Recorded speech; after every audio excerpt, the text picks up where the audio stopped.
আসসালামু আলাইকুম। Welcome to royal blue corporation.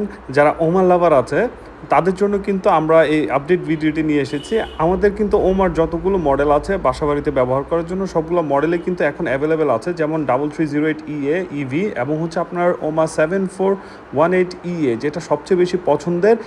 এখন কিন্তু আমাদের রয়্যাল ব্লু কর্পোরেশনে চলে এসেছে হচ্ছে আপনার 7418 ই এর ব্ল্যাক ভার্সনটা। আপনারা চাইলে খুব ইজিলি আমাদের রয়্যাল ব্লু কর্পোরেশন থেকে কিন্তু আপনারা এই প্রোডাক্টগুলো কালেক্ট করতে পারবেন আমাদের স্ক্রিনে দেওয়া নাম্বারে অথবা আমাদের মোহাম্মদপুর শোরুম ভিজিট করে। এছাড়াও কিন্তু আমাদের অনেকগুলো প্রোডাক্ট আছে, সব ধরনের প্রোডাক্ট আছে, যেমন হচ্ছে আপনার ট্রেডমিল থেকে শুরু করে সাইকেল থেকে শুরু করে বাসাবাড়িতে ব্যবহারের জন্য সব ধরনের জিম ইকুইপমেন্ট এবং হচ্ছে আপনার জিমে ব্যবহার করার জন্য সব ধরনের ইকুইপমেন্ট কিন্তু আমাদের রয়্যাল ব্লু কর্পোরেশনে আছে। আপনারা জেনে থাকেন যে রয়্যাল ব্লু কর্পোরেশন কিন্তু আপনাদেরকে অথেন্টিক প্রোডাক্টগুলো কিন্তু আমরা দিয়ে থাকি। সো ধন্যবাদ সবাইকে, আসসালামু আলাইকুম।